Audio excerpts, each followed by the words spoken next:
Hi, and welcome to How Humans Heal. I'm Dr. Donnie Wilson, and today I'm really looking forward to introducing you to my friend and colleague, Dr. Nashat Latib. And she is the CEO and founder of Reimagined Health and Fertility. She specializes in helping women who are struggling with fertility to get pregnant and stay pregnant naturally with an 80% success rate. Thank you so much for joining us today, Nashat.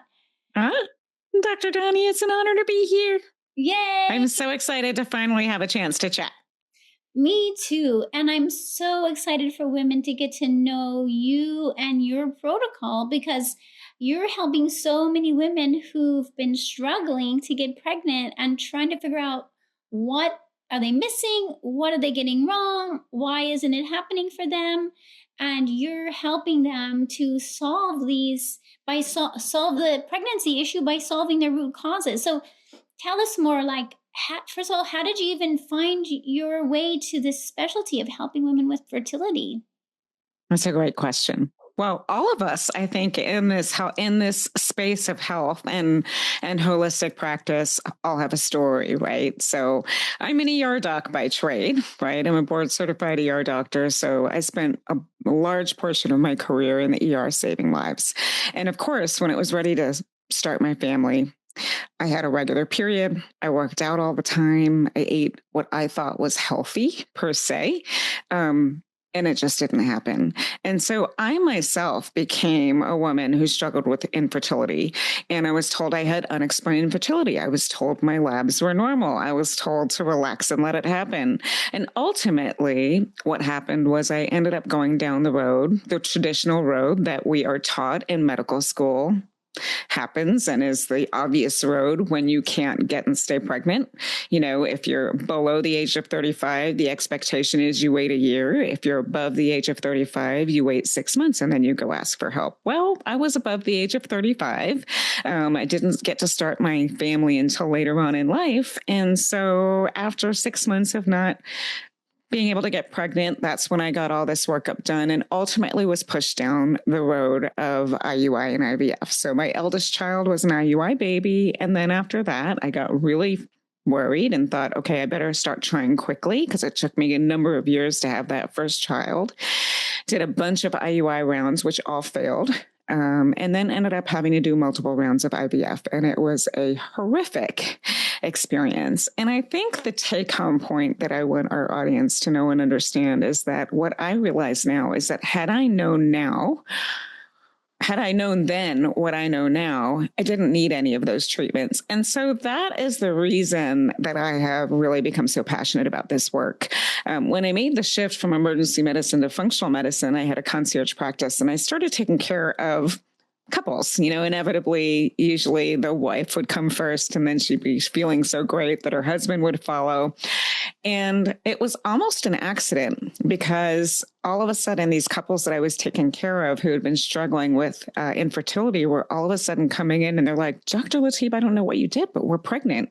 And we failed like 5 rounds of IVF. And we were told that we needed a donor egg. And we were told that this was all impossible. And that's when I started to look at the research and the data and started connecting all the dots and realizing that fertility is not just about reproductive hormones and organs.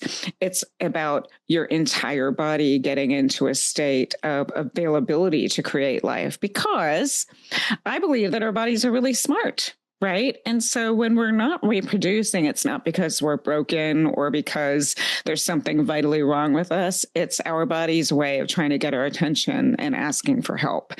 And what I realized over time is that there are so many root causes of infertility that the traditional paradigm completely misses and that we don't even learn about in medical school. And so that's my long-winded answer on how I ended up on this path and why I'm so passionate about it.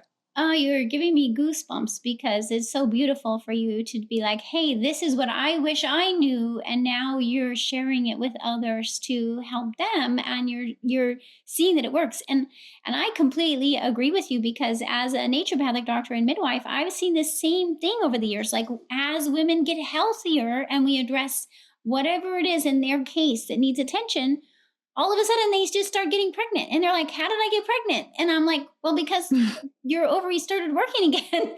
So Yeah. let's talk about that some more. Like, what do you find are some of the most common things that is getting missed in fertility cases? Like, what is it? Because you're seeing, right? You're seeing now thousands of cases every year.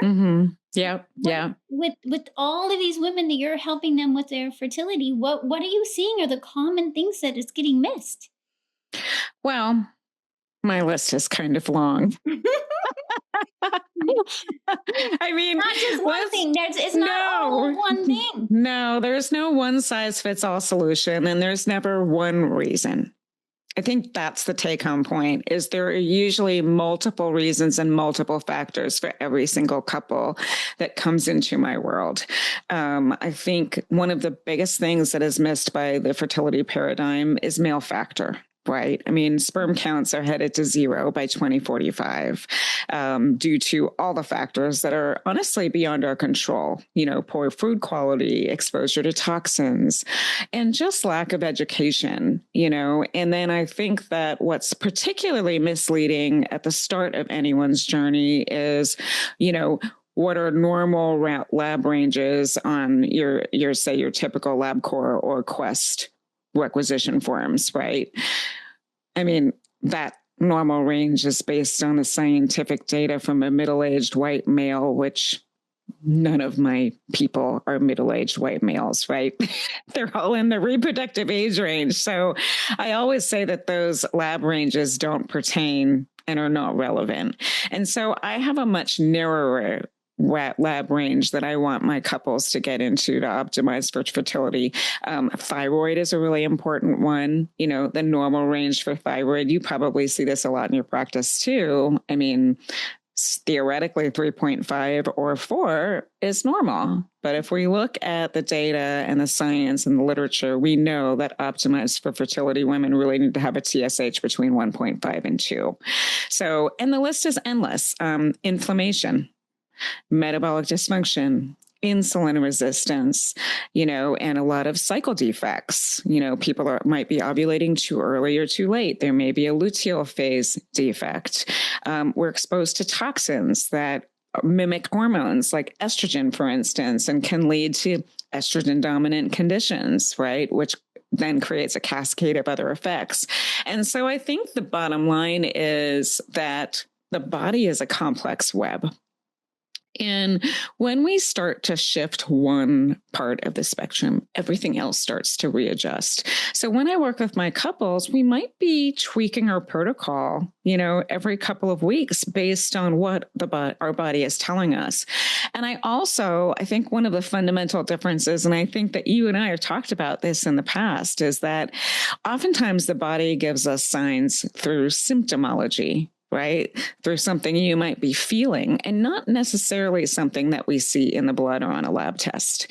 And so I look to signs like basal body temperature tracking. You can get a lot of information from a temperature chart, an idea if there's some sort of gut imbalance. Dysbiosis and leaky gut are also a big contributor and are actually correlated with infertility on countless studies. So when we start to put together all of these nodes and pieces of the puzzle, it becomes a very complex shifting landscape and as my couple's symptoms shift, we find different layers start to be exposed. So that's kind of the reason that I say there's no one size fits all solution. It's highly personalized and it's about doing the right things in the right order for your biochemistry, if that makes sense. But so many things are missed, I think, by the traditional paradigm. We're so used to thinking that all we need to look at is a hormone panel. And, if you get a positive LH, meaning that a woman is ovulating, everything's normal, right? You should be able to get pregnant. So.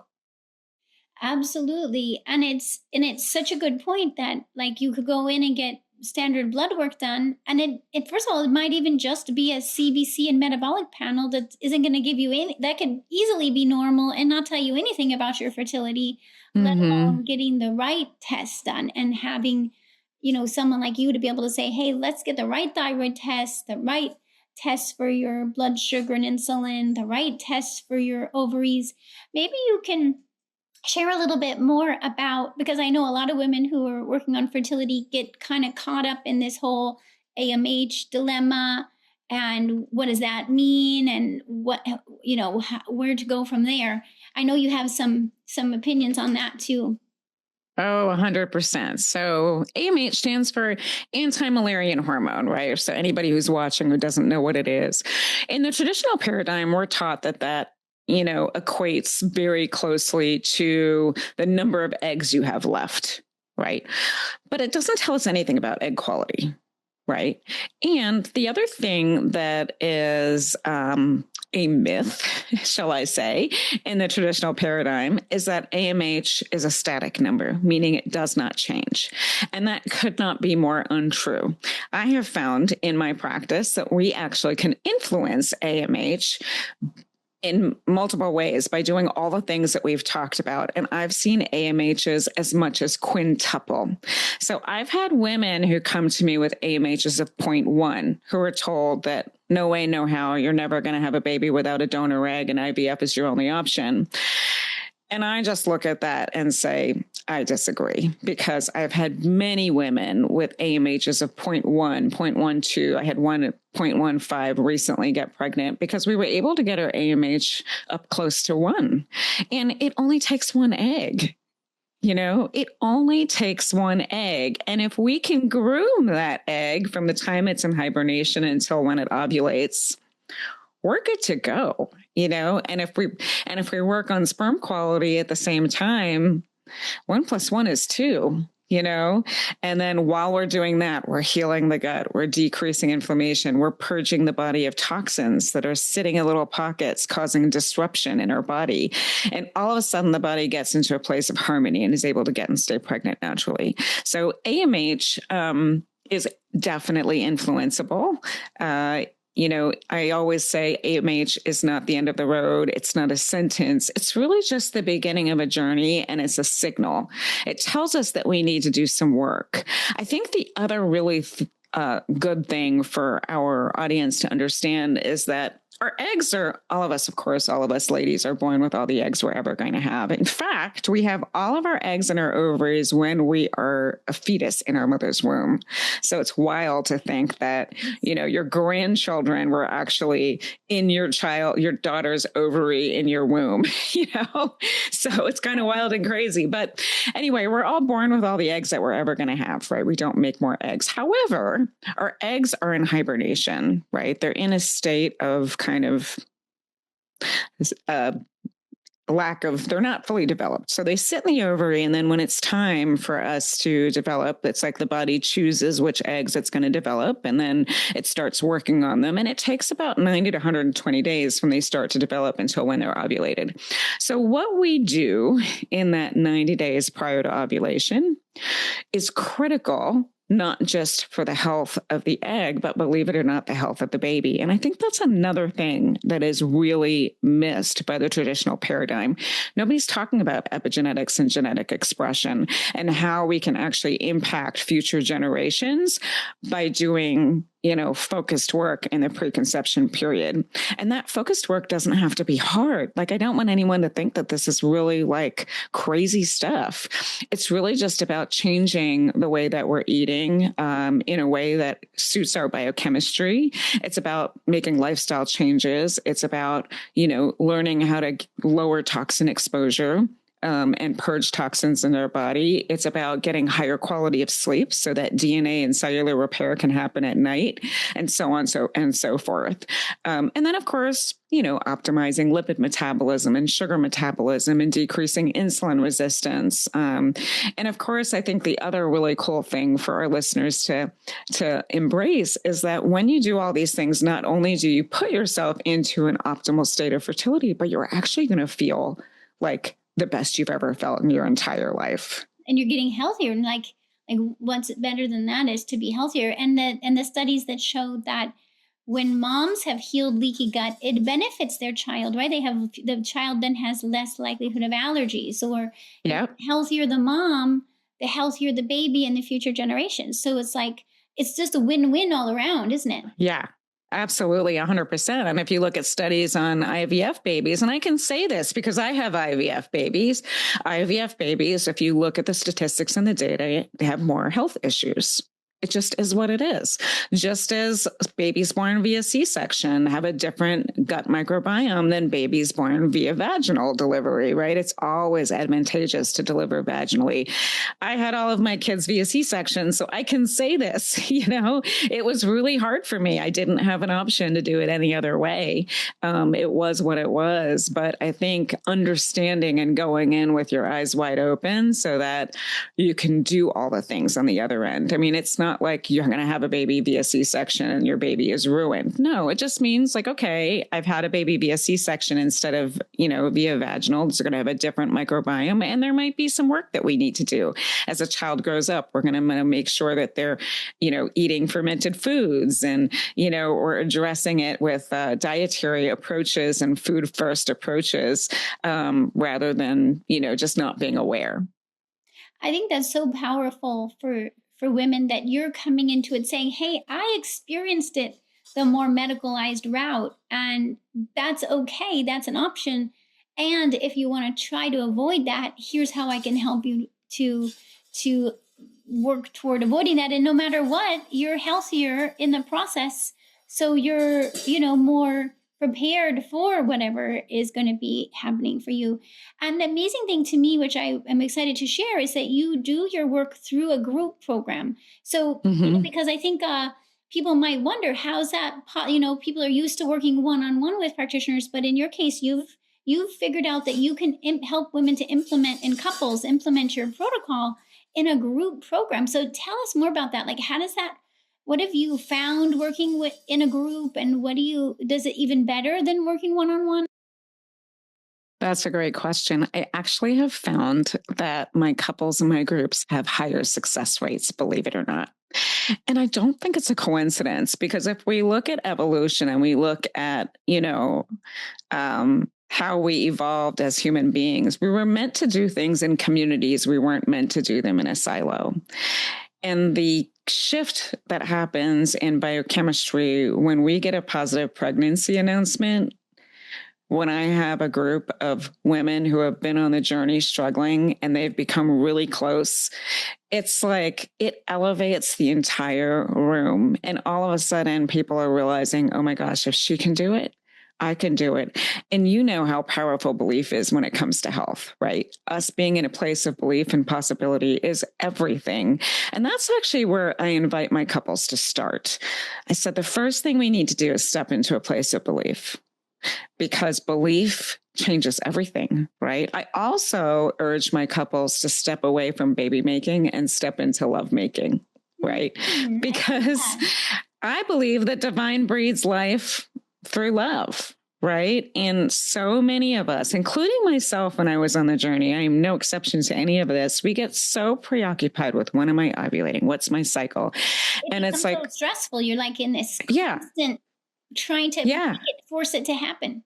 Yeah. And then sex becomes a chore.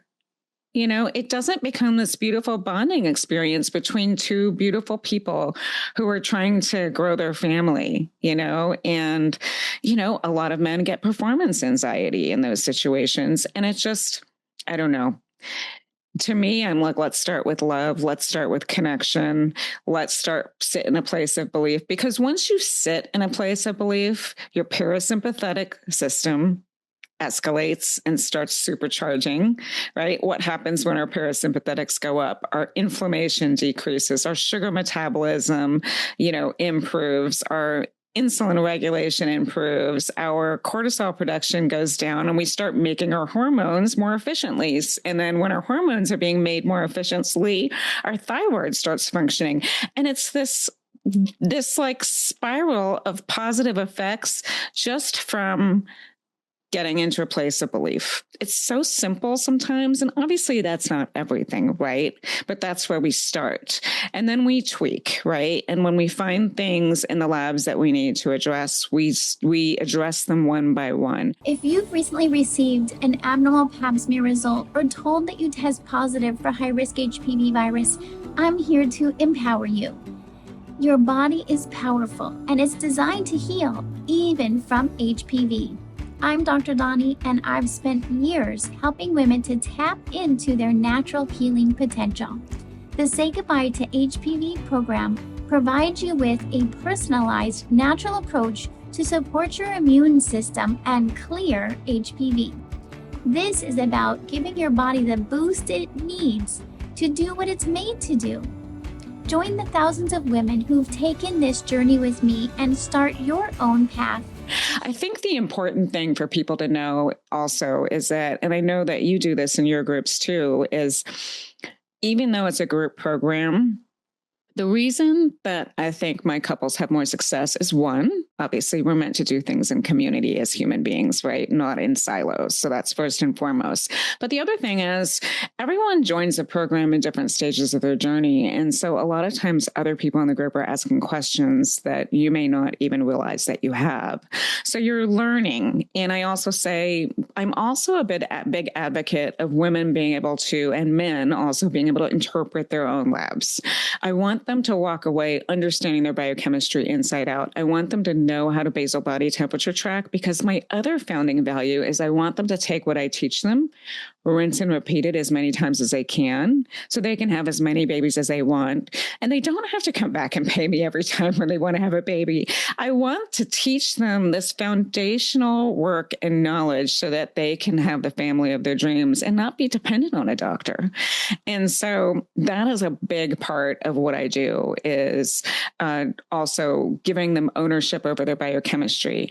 And so I think the group format also speaks to that, because when we do basal body temperature tracking, for instance, if you work with me for 3 months and you're only looking at your own chart, you're only going to see 3, right? But if you get to see everybody else's chart too, you'll probably see like 20 or 30 or 40 or even 50 over the course of their time with me. And so the amount that they will learn in this format, and also just not being alone. It's such a lonely journey, the fertility journey. I know I was very, very alone, and you can't really talk to people about it, right? Because it's so personal. And there was nothing more disempowering when I was on my journey, when my neighbor would be like, "Oh, I tried once and I got pregnant," ha ha, and I'm like crying inside. Yeah, what are you going to say at that point? Yeah. It's tough. It's really tough. It's such an important point that women are feeling alone and they don't know who to ask. And it's confusing when you look out there, because there's all kinds of information and you're just like, and then you lose belief, because a lot of times even the practitioners may say things that cause women to lose their belief and their ability to get pregnant, let alone their AMH, but other things too, right? Women are told things that they just really feel defeated. And so I love that you're emphasizing to come in with like, let's find some belief that your body can respond, even when you start finding what your body needed in the first place. All of a sudden it starts responding, and then your belief only grows, right? Then you're like, oh wow, my body's doing something different. Yeah. 100%, 100%. And I also want to just emphasize that I'm not anti-IVF or IUI. I did both of those things. I have a lot of couples that come to me and they're like, well, I'm already committed to IVF. I'm like, okay, great. Let's just make sure it works the first time. It's such an important thing, because if you could go in and doing IVF, but if your body's still depleted, then you're not getting those healthy embryos, or there's so many important steps in that process that we can also improve.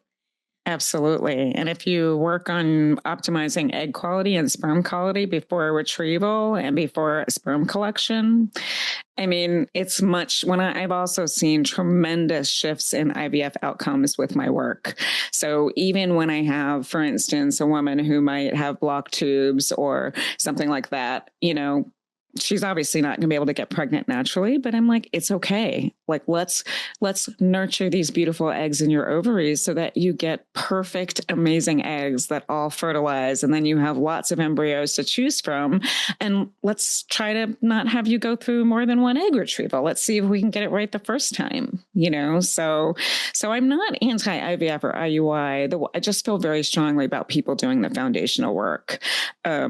And I think what I offer also that's a little bit different is that because I have, over 20 years of clinical experience in traditional medicine, and I've delivered babies in the ER and done my own ultrasounds in the ER. I'm very well versed in the traditional approaches as well as the functional medicine approaches. And I think the ideal way is to put it all together, right? So if somebody needs progesterone support, I'm all for it. But if we can optimize the foundation, a lot of times I find that even just working on egg quality alone and somebody with low progesterone could get them up to a normal level where they don't need supplementation, with bioidentical progesterone. So lots of shifts that kind of occur on the journey along the way.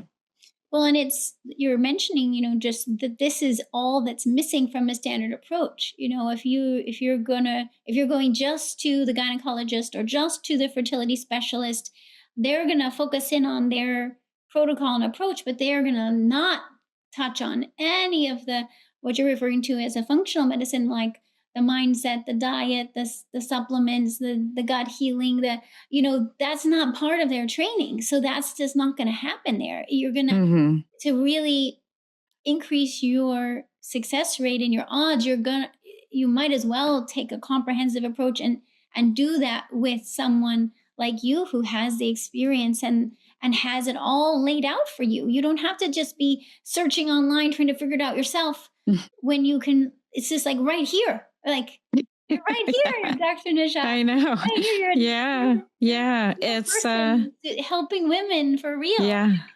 Let's just do that because we're used to things being hard, aren't we? We're so used to it. Just I have to figure it out myself, and it's going to be difficult. But no. How about we can choose differently? We can choose to receive support from someone who has the expertise. Yeah. 100%. I mean, I think guidance is everything. I always tell my couples, I'm like, you're still actively participating in your journey. You're just kind of moving over to the passenger seat and letting somebody else drive the car for a little bit, but you have full say in everything that we do. And I'm all about meeting couples where they are because everybody's got different, schedules and lifestyle preferences and dietary preferences. And so that's why I'm always a big proponent of there's no one size fits all, and I really invite my couples to speak, when they're hitting a block or when something's not working. But I firmly believe that if we don't take a comprehensive approach, there's so many things that are missed. And I feel like couples are often pushed down this road unnecessarily. And it's hard. IVF is hard. Let's face it.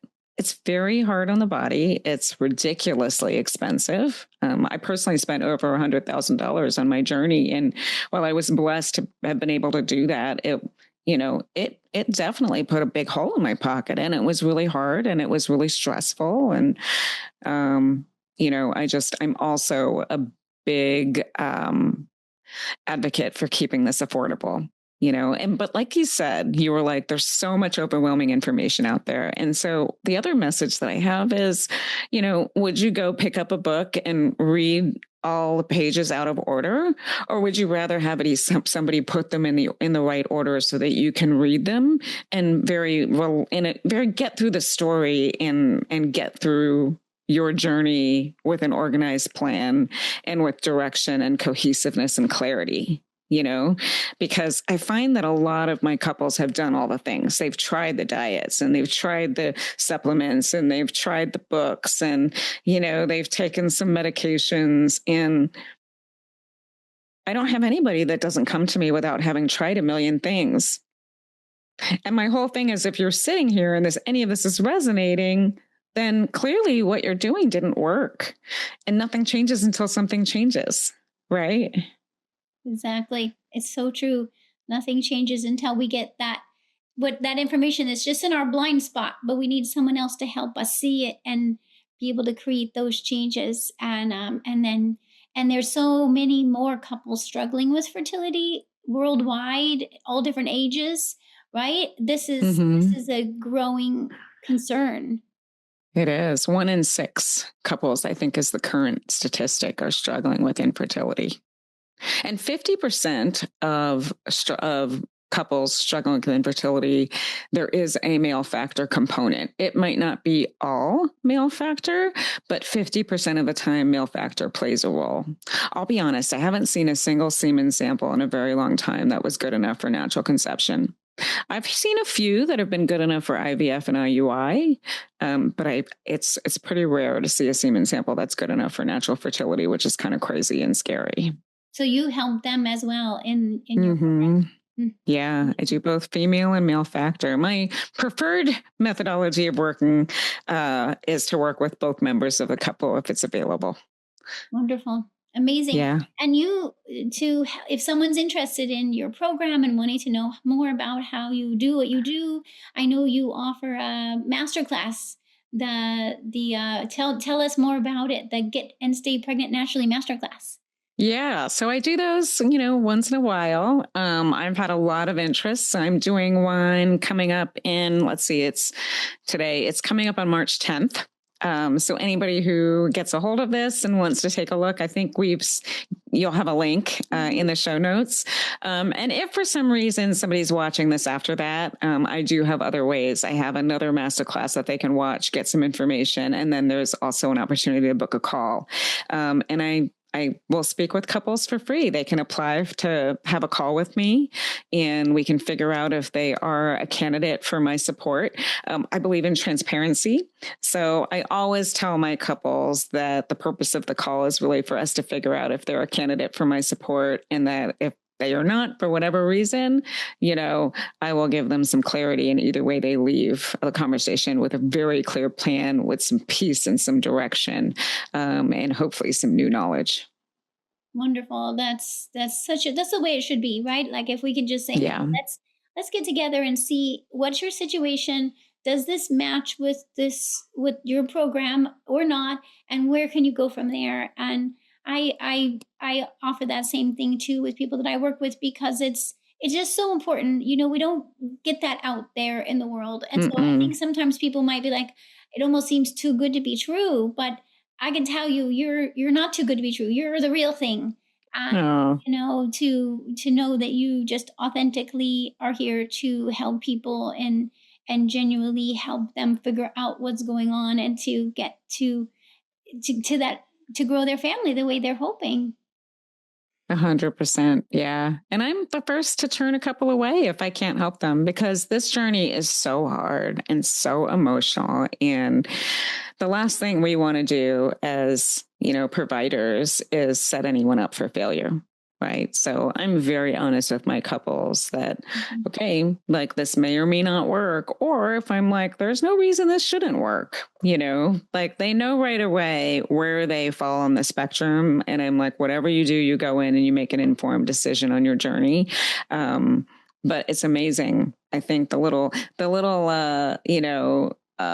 of offshoot or perk on the side is that health transforms in the process. So there have been couples that I've worked with where, all of a sudden they're losing 30 pounds and 40 pounds that have been hanging on. And I've had one woman tell me her vision got better, energy frequently goes up, hair becomes more full. I've had, women with acne for 20 years, all of a sudden their skin is clear because we've addressed what's going on in their gut. A lot of people don't realize that skin issues are often, tied to the gut.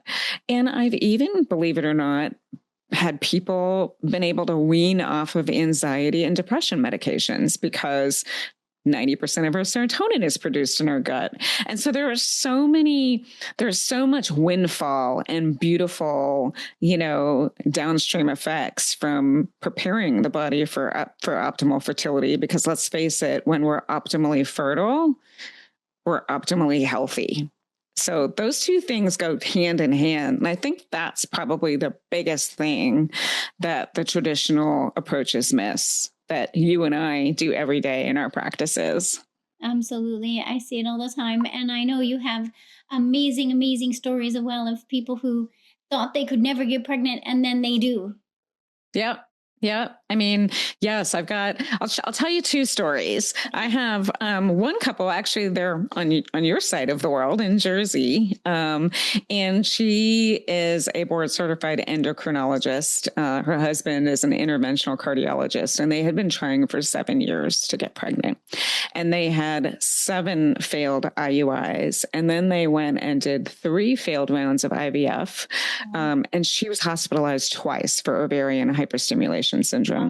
So I know, awful, right? So by the time they came to me, they were like, okay, you're kind of our last resort. We're told that we probably need to just, kick this to the curb and just go adopt. But we're not ready to do that. And I was like, okay, well, let's take a look. 8 weeks later, they were naturally pregnant. Oh my gosh. And they had a beautiful, healthy baby girl. And then I had another couple. They're here in Texas with me, and her AMH was like I think it was like 0.2, 0.15 or 0.2, something very low. And the IVF doctor said, well, you've got to do IVF. There's no hope. And we actually need a donor egg too. And she and her husband came to me, and they had done their regular, health checkups and so forth. But it was really interesting because it was completely missed that he was a pre-diabetic. He had borderline high cholesterol. He had borderline hypertension. And he was he had about 40 pounds that he gained over the course of many years. She didn't realize that, well, she had one blocked tube. So we found that out because I was like, she went and got an HSG and one tube was blocked. She also had about 30 pounds. She came to me with a lot of vague symptoms like headaches and dizziness. We discovered that she had Hashimoto's disease. She didn't know that she had an autoimmune condition. We also, believe it or not, discovered that she had a prolactinoma because her prolactin was very high. So she ended up having to go on, a medication for a short period of time. But everything else that we did was with food and natural supplements and lifestyle changes. And she lost 30 pounds. He lost 40 pounds. Her headaches went away. Her dizziness went away. She had more energy than she'd ever felt. And he had basically the same. He was no longer pre-diabetic. His blood pressure corrected. His cholesterol went to normal. And they had a baby, and her AMH went from 0.2 to 1.1. And here's the funny thing. She went back to her fertility doctor, and her fertility doctor said, well, your AMH, that AMH must have been a lab error. Right. Of course they said that. Of course. Oh right. Yeah. And then what about the pregnancy? Did they think that was like, they're like, an error too? Yeah. Right. Like, oh, how did that happen? Okay. Wow. It really is so amazing. I know too, when I've worked with couples and they get to that pregnancy, it just feels like such a beautiful gift. And it's what a beautiful gift that people can find, like that it's just by getting into connection with their own body and figuring out like what you're describing are things that should be getting caught on standard medical exams, but aren't. And so it's like just, it's just heartbreaking to know that couples are out there with situations that really we can quickly identify and address, and then their bodies can quickly start shifting things, and all of a sudden pregnancies are happening, and it's really not a mystery. It's actually completely physiology and science. It is right there in front of us, and it's just completely getting missed. And so I'm so glad that you're offering this service, Nashat. I'm so proud of you and excited for people to know about you. And I'm definitely, anyone listening, I'll look down below because I'll have links for you to get in touch with Dr. Nashat Latib and Reimagined Health and Fertility, so that you can also be on this path to transforming your health and your life and your family. And is there anything else you'd like to share today? Oh my gosh. I think the main thing is just sitting in a place of hope is the first step. And I invite every single person who's been on a fertility journey. I know what it's like, and you're not alone, and you're not broken. And the best place to start before you do anything else, before you click anything, is just close your eyes, put your hand on your heart, and step into a place of hope and possibility and belief. Because if we can just do that one little thing, a lot more is possible, and yes, you may need a little support. But open your heart and your mind is kind of the place to start. So Such amazing advice. And thank you again so much for coming to share with us here today. And thank you for having me. oh, You're amazing. of course, thank you. And anyone who's new listening in, I welcome you to join me by subscribing to How Humans Heal and my newsletter. And I look forward to connecting with you all very soon. And thanks again, Dr. Nashat, for your time. Thank you. Thanks for listening to How Humans Heal. If you liked this episode, leave a rating and a review. And for more resources, visit drdonnie.com.